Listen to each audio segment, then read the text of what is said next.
Hey everyone, it's Kino here. Thanks for tuning in to the Encyclopedia of Yoga. This volume is about Baddha Konasana, the bound angle pose that's sometimes known as the Cobbler's pose. Let's start off with the traditional Sanskrit pronunciation, so repeat after me. Baddha Konasana. Baddha Konasana. And one more time. Baddha Konasana. Now, some benefits of the pose include toning up the inner organs. So you might not think that you're actually targeting like strength, but what I mean by toning up is kind of like energizing and giving blood circulation and life vitality into the inner organs. The pose actually works on the kidney meridian, which when that's energized can help you relax and relieve stress and burdens that are often placed on the kidney meridian. For example, if your adrenal glands are really kind of overactive and you live a stressed out, fast-paced life, one of the first organs that begins to suffer is your kidneys. So the kidneys need a lot of hydration and also a lot of time to recuperate. Poses like Baddha Konasana work in a tangential way by stimulating the meridians or the energy lines, the lines of prana, which come into the body and really just help the whole abdominal region relax and regain its kind of energized, calm center. Now the other thing that happens is you're stretching the hips, so your hips give you access into the pelvic bowl. Unfortunately, there's often a lot of tightness in the hips, the low back, and the whole area that will get you into the posture. So we approach flexibility from a place of calm, ease, patience, and kindness. Let's take a look at the basics of the pose. Baddha Konasana is an external rotation. So if you start off by bending your knees and pull them into your chest, bring your feet relatively close to your hips. Then you want to find the bone called the greater trochanter bone, so it's on both sides, your right and your left hips. Then this is your thigh bone, which sticks out to the side. You want to find these bones and just drop them out to the side, which is giving you an external rotation. Think about pointing your knees out to the side. Now there may be a gap in between your feet, so you want to grab hold of your feet and just place them together.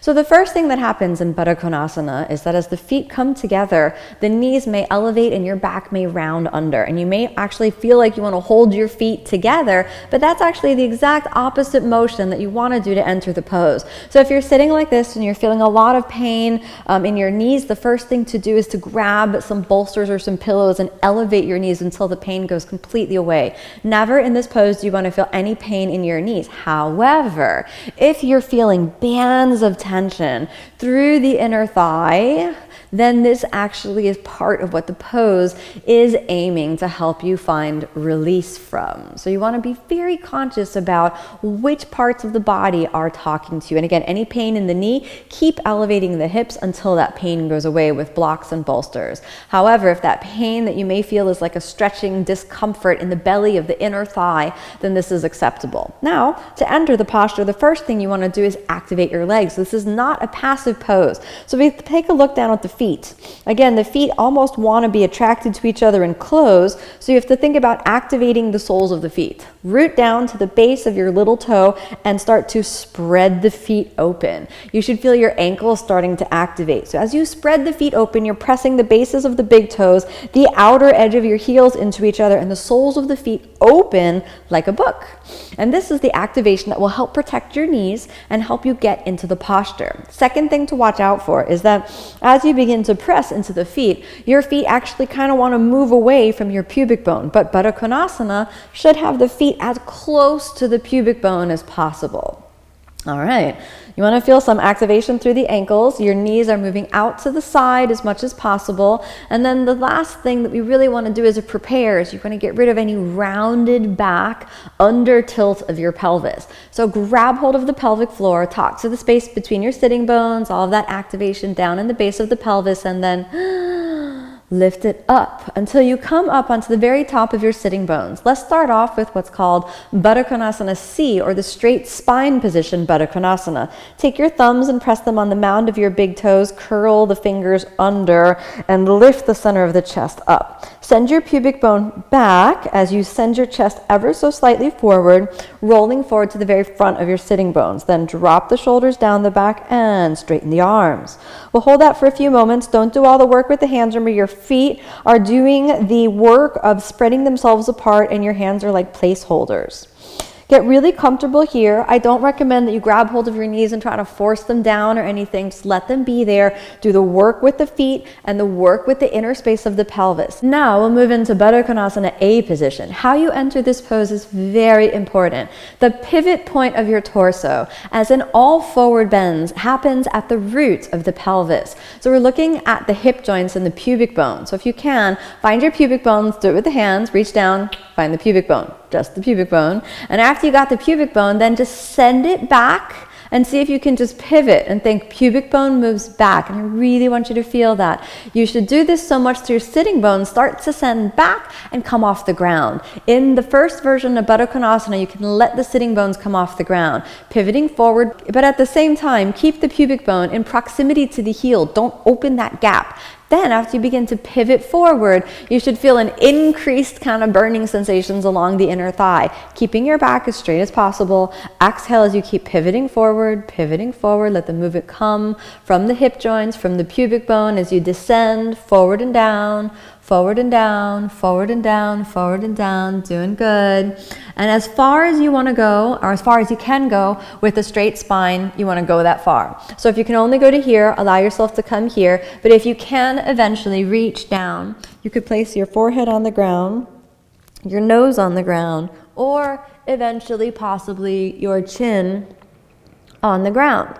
Now, it's okay that your sitting bones come off the ground, but at the same time, keep them grounded. So you don't want to let them fly forward. You want to let them stay ever so slightly grounded, even though they elevate from the ground. Shoulders roll back behind you, elbows back, no force.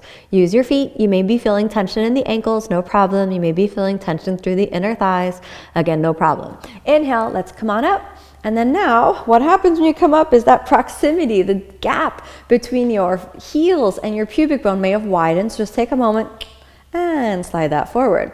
Now let's go on to Baddha Konasana B. After you come up with the straight spine, you get a second shot in Baddha Konasana to round the back, which gives you an easier access into the inner thighs. However, you want to be very careful that your feet don't come too far away from your pelvis. So here we go. Inhale, and now instead of sending the pubic bone back, send the pubic bone up, so you round it under. All right, so here we are, rounding it under. Keep the feet, and then exhale, suck the belly in. Feel like you're moving into the inner body, and nice and easy. Inhale and exhale, under, under, under, under, reaching the head towards the toes.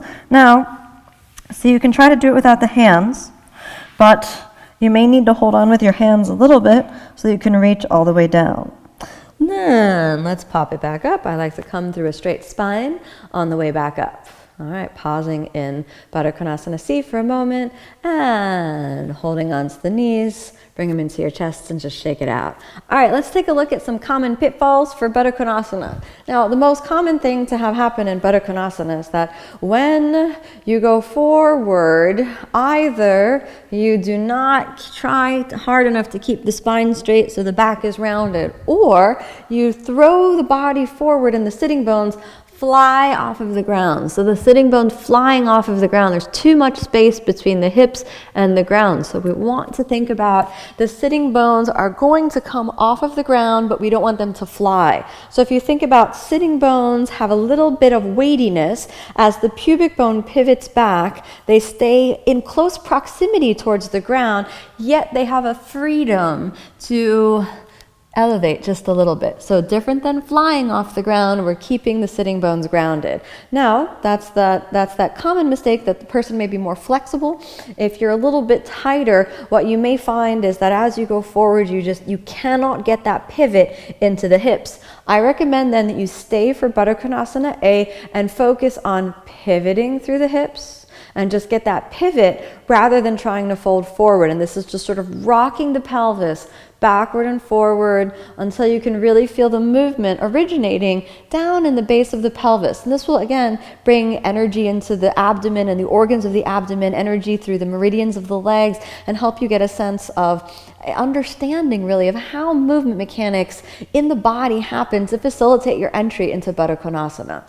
Now, another common mistake that happens in this pose is that the feet are simply too far away from the hips. If your feet are too far away from the hips, your knees are are not closed, when the knee joint is not closed, it is at a potential or has a potential for torque or twist. And then as you go forward, any tightness in the hips may distribute towards the knees. So I recommend, again, closing the knees from the beginning to close that joint and protect the joint. And then when you drop the knees out to the side, the knee joint should remain closed. Now, anybody who has a little bit of tightness in the hips or tightness in the low back may not be able to close the knees all the way. I'd like to see that your knee is closed at the very least, to the middle of your calf. So if you have your feet open to about here, I think that's about as far open as Baddha Konasana would be safe. Beyond that, I'd recommend you really focus on closing that gap so you can seal off the thighs and the calf muscles.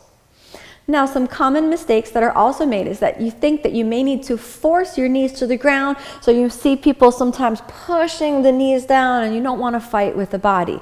Let gravity take over, relaxing the knees while you simply work where is appropriate to work. Think about your feet, your pelvic floor, and elongating the muscles of the back so that when you fold forward, you're supporting the spine and communicating to the center of the body that all is good. This is a long journey, so that full dip down, moving forward may take years, so really be patient with yourself. Don't force yourself into the posture, and don't flop into the pose either. If you're very flexible, you'll have to keep a conscious awareness of where to work. So you also don't want to just kind of flop down, right? So you want to actually talk to the body and make it be as much an awareness exercise as it is really an inner exploration of flexibility, strength, and everything that goes into the inner journey of yoga. Let's draw the knees up into the chest. You may also notice that the ankles right around here start to get a little fatigued if you really work Baddha Konasana. This is a good thing because this is stretching and strengthening the ankles for long holds in the lotus position, giving you a little bit more flexibility, a little bit more endurance. You can sit comfortably in lotus position for a longer time. Well, I think that after all that Baddha Konasana, we need at least one vinyasa. So let's just nice and easy step back to the plank pose. Inhale, hold it there for a moment. Exhale, chaturanga. Inhale, upward facing, and exhale, downward facing. Let's stay in downward facing for a moment. That feels kind of good for the feet. Give them a little blood circulation through the knees into the hips. And switch your gaze forward and just come on back to seated.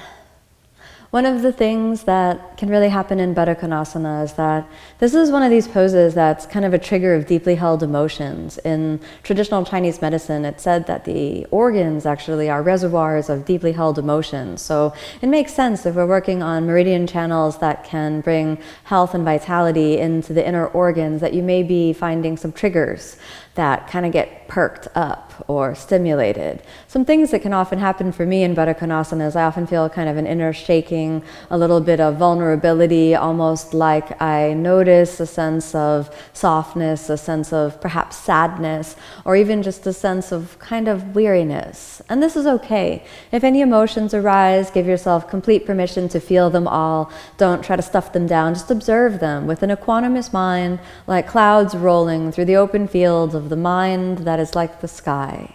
Sooner or later they'll pass away, and the sunshine, which is the inner light, will eventually shine through. In Baddha Konasana, remember, we're working on external rotation of the hip joints, and you can think of it as a double version of the pose called Janushirasana A. So Janushirasana A, right, has the knee out to the side and that same seal that you find through the thigh and the calf muscle, and Baddha Konasana is two of those. So you multiply that by 2, add in your other leg, and you've got the foundation of the pose. And we have that same open position of the soles of the feet. So as you're working on one pose, then we eventually work on both feet in Baddha Konasana. Now, again, do not expect this pose to be easy. Don't expect yourself to snap your fingers and immediately, boom, your knees are on the ground. This posture has been something that's been a part of my practice for over 17 years, and I still feel that I have more depths to reach along the inner body. Now, if you try to force yourself too fast, too soon, there are some joints that'll start to talk to your knees, potentially your sacrum, even your spine. If you feel any of those come up in the body, that's a red light, so you want to back off and don't proceed further. Instead, practice with an attitude of patience and tolerance. Use healthy alignment, so bring in your wisdom mind and work the alignment in the body to make sure that you're safe and on the long journey. Let go of any goal and never judge yourself by what you did yesterday, and never set a high expectation for what you might do tomorrow. Don't compare yourself to other yogis, otherwise we'll eventually lose that battle, because sooner or later you'll find someone that's more flexible than you are, stronger than you are. Just drop the comparison game completely and understand that in the journey of spirit, we are all truly equal. We all shine with the same spark of the eternal, the same spark of the divine. We are all brilliant stars in the sky. Then allow yourself to surrender into the whole journey. Baddha Konasana is really a lifelong practice, so keep that in your heart. Thank you so much for joining me on this volume of the Encyclopedia of Yoga. Namaste.